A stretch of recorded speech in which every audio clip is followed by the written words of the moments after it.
Thank you very much, Mr. Toastmaster. Fellow Toastmasters and honored guests, I'm actually not a very big video game player. I've only owned 1 or 2 systems my entire life, and I've only owned 2 or 3 games for each system. But what I think is so interesting, and the reason I keep playing those systems and those certain games, is because of the people I can play it with. And I think it's amazing the way it's evolved over time. And there's pretty much 4 different places I think it really evolved. The first was with arcades, the second is with consoles, third is online, and fourth is with mobile. So the first in arcades, how many of you have played Pac-Man or know what Pac-Man is? So how many people can play Pac-Man at a time? Exactly. The most interaction you get is if someone else is watching you play and maybe egging you on, and even then the person playing is usually pretty concentrated and there isn't much talking going on. And there's all types of games like that in the arcade, and for a big reason, this is my belief of why it was sort of a very geek culture where people would go and play video games, but it wasn't social, you wouldn't interact with other people.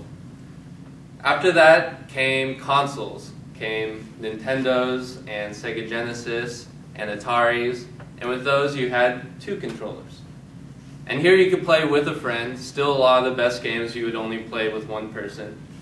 But in those cases where you could play with other people, you had a chance to talk with them, you had a chance to either team up or play against each other depending on who you were playing and the type of game that it was.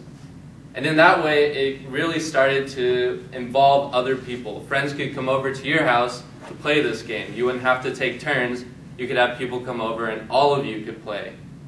Or you would have to take turns. But you could all play eventually, opposed to just waiting for that one person to finish. And after that came Xboxes, came PlayStations, and came Nintendo 64s, where you had more controllers, you had more people you could play with. Nintendo 64, I think, was the first really to really use 4 controllers to get more people involved. So I think that was a huge step in showing that social gaming is something that really could involve lots of people. And after that came Xbox 360s, came PlayStation 2s, came the next level where people could play online. And this was huge because people playing online, you have friends on the other side of the world and you could play against them. You could have people you never met, but you could still relate in this one game wherever you were playing. You didn't necessarily have to know the person, you didn't have to know anything about them other than their name or tag and how they played the game. And in this way, you could interact with them socially in this environment, on this game. Whether it be how many of you have heard the term first-person shooter? So a first-person shooter is a game where you're looking as if you are in the actual player's eyes. So you're not looking behind them. You can't see the player, as if you're actually looking straight out of the television screen is where you are looking. And some people think that this kind of game, because your goal is often to kill or harm the other people, think this may have a pernicious effect on the moral values of our society's moral values.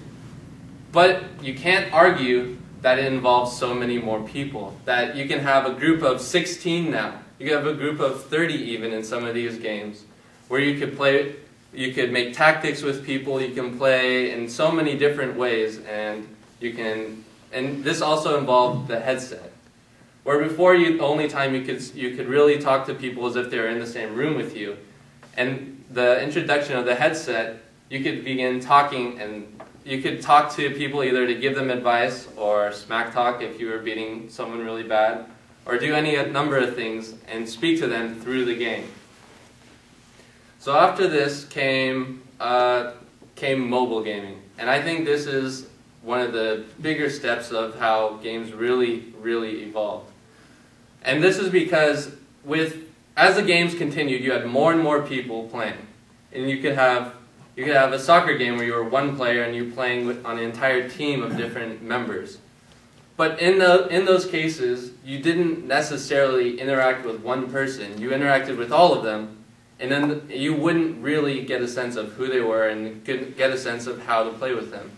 With mobile gaming, you could really, for example, Zynga has a huge rise in these games where you could select individual people you know that you can play with.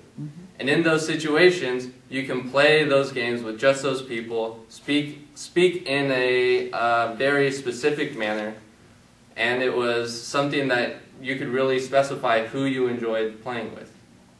So for example, how many of you know what Words with Friends is? Okay, Words with Friends is a game that you can play on your iPhone and is just like Scrabble. So it's a very popular game with all generations that know how to spell words. So my mom, who's never played a video game in her life but has a smartphone, loves this game. So I can play with my mom, I can play with my sister who doesn't like video games, and I can play with all the people that do like video games but also play Scrabble and play other board games. So it's opened up the door for allowing you to play with all these different types of individuals. So I'm not here to argue this is going to make our society more social in general or less social in general. I just think it's very amazing the ability that you have in order to speak with so many different types of people and how that's evolved. I'm very curious to see where it goes next. Yoshi